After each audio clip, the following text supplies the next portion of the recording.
আমি সাংবাদিক বন্ধুগণ এবং উপস্থিত ছাত্র জনতা সবাইকে শুভেচ্ছা এবং মোবারকবাদ জানাচ্ছি আমাদের এই বিক্ষোভ সমাবেশে উপস্থিত হওয়ার জন্য। অনেক কথা হয়েছে, কালকে ঘটনা একটু খুলে বলা দরকার। কালকে ছাত্রদল কি পরিকল্পনা ছিল, কতটুকু পেরেছে আপনার কাছে ক্লিয়ার করা দরকার।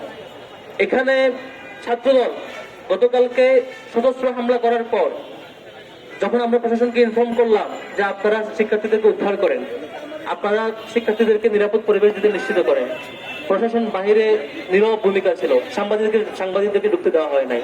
রুমে রুমে যে সশস্ত্র হামলা করে শিক্ষার্থীদেরকে আহত করেছে। শেষ পর্যন্ত এই ঘটনা চাপা দেওয়ার জন্য তারা একটা পরিকল্পনা করলো কি একজন শিক্ষার্থীকে টার্গেট করলো, হিন্দু শিক্ষার্থী, তাকে ধরে রক কেটে দেবে। রক কেটে দিয়ে তারপর সাংবাদিকদেরকে নিয়ে এসে ঘটনা চাপাবে যে শিবির রক কাটছে অমুক শিক্ষার্থীর। এই ঘটনার নাটক মঞ্চায়ন করবে। যে আওয়ামী লীগের গত 15 বছরে আমরা দেখেছি যে চারপাশ ঘেরাও করে গল্প সাজানো হয়, গল্প সাজানোর 3-4 ঘন্টা পরে মিডিয়া ঢুকতে দেওয়া হয়। সেম হুবহু ঘটনা ছাত্রদল কালকে ফলো করার চেষ্টা করেছে। ভাগ্য ভালো তাদের ঘটনা নষ্ট করে দেওয়ার জন্য শিক্ষার্থী বাড়িটা ছাদ থেকে দ্বিতীয় তলা থেকে লাভ দেয়, আপনি তার পা ভেঙে যায়, তার সেই ভিকটিম হওয়া থেকে বেঁচে যায়। কিন্তু আমরা জানতে পারি তাদের সেই পরিকল্পনাটা।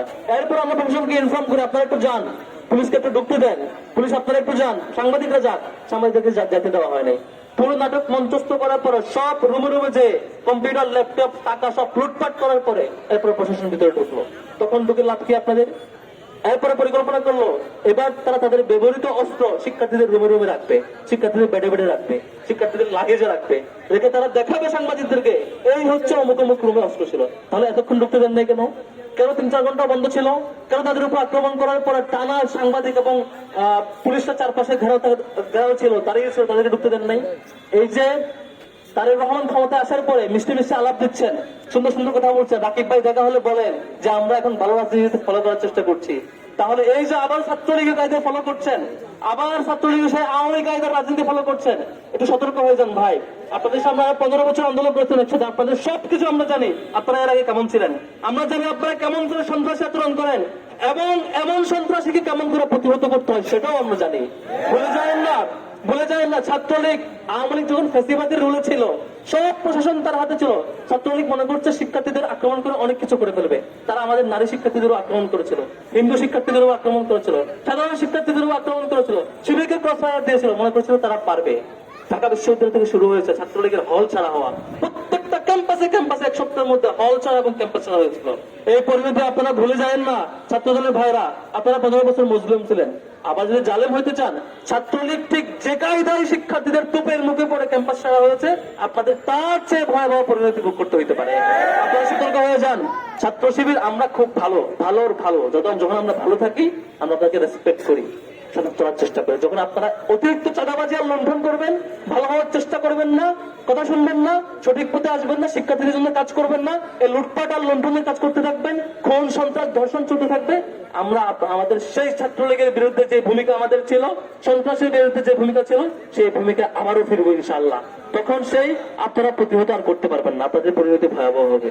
তারেক রহমান সাহেব গত কিছুদিন ধরে তারা বলছেন শিক্ষা ক্যাম্পাস গুলোকে তারা সংস্কার করতে চায়, ভালো পথে রাখতে চায়। শিক্ষা মন্ত্রণালয়ের সব সম্মানিত মন্ত্রী, মাননীয় মন্ত্রী, তিনি বারবার বলছেন ক্যাম্পাসে ভালো পরিবেশ আনতে চায়। যদি আপনাদের দলীয় গুন্ডা বাহিনীকে নিয়ন্ত্রণ না করেন আর এভাবে সন্ত্রাস আর চাঁদাবাজ আর লুণ্ঠনে ব্যস্ত রাখেন, শিক্ষার ক্যাম্পাস, এই সুন্দর ক্যাম্পাস কখনো ফিরে আনতে পারবেন না। বরং শুধু ছাত্রদল ডুববে না, বিএনপিকে সতর্ক করবো, আপনাদের সুপিরিয়র প্ল্যাটফর্ম যে বিএনপি সহ তার চূড়ান্ত পরিণতি দেখে যাচ্ছে। একমাত্র দায় থাকবে ছাত্রদল। কালকে ক্যাম্পাসে এটুকু এমনিতে হয় না, আপনি খুঁজবেন চারপাশে যে এই যে চারপাশে এলাকা, প্রত্যেকটা জায়গায় তারা চাঁদাবাজি করে, প্রত্যেকটা জায়গায় তারা মাদকের অভয়ারণ্য নিশ্চিত করেছে। তারা এই যে মাদক চাষ, চাঁদাবাজ ক্যাম্পাসের চারপাশে, সাংবাদিক ভাই ইনভেস্টিগেশন করেন না, আপনারা পাবেন চারপাশের এই চাঁদাবাজি এবং এই যে মাদকের যে ব্যবসা তারা চালাচ্ছে, এটা দিয়ে তারা চলে। তাদেরকে বহিষ্কার করার পরে ক্যাম্পাস ছাড়ছে না, ক্যাম্পাসে তারা যাচ্ছে না।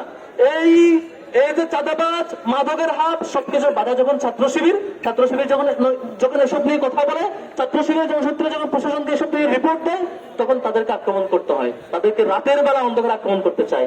ভাইরে, আমরা এই আক্রমণকে ভয় পাই না, আমাদেরকে ভয় দেখায়েন না। আমাদের শত শত শহীদের পথ মারিয়ে আমরা এই পথ আসছি। আমাদের শপথ, জুলাই পরবর্তী সময়ে কোন ক্যাম্পাসকে দখল হইতে দেব না কারো হাতে। ক্যাম্পাস থাকবে শিক্ষার্থীদের হাতে। ক্যাম্পাস কোন রাজনৈতিক সংগঠন দখল করার জন্য নয়, ক্যাম্পাস অসাক্ষরদের জন্য নয়, মাদকের জন্য নয়। কোন ক্যাম্পাস, সেটা পলিটেকনিক্যাল ইনস্টিটিউট হোক, কিংবা অন্য কোনো প্রতিষ্ঠান হোক, ছোট্ট কলেজ হোক কিংবা স্কুল হোক কিংবা ঢাকা বিশ্ববিদ্যালয় হোক, কোন ক্যাম্পাসের কোন পর্যায়ে কোন রাজনৈতিক সংগঠন নিজের অধীনে নিয়ে দখল নেওয়ার চেষ্টা করবে আর আমরা প্রতিহত করব না, এমনটা হবে না ইনশাআল্লাহ। শেষ করছি। সালাম আলাইকুম রহমতুল্লাহ।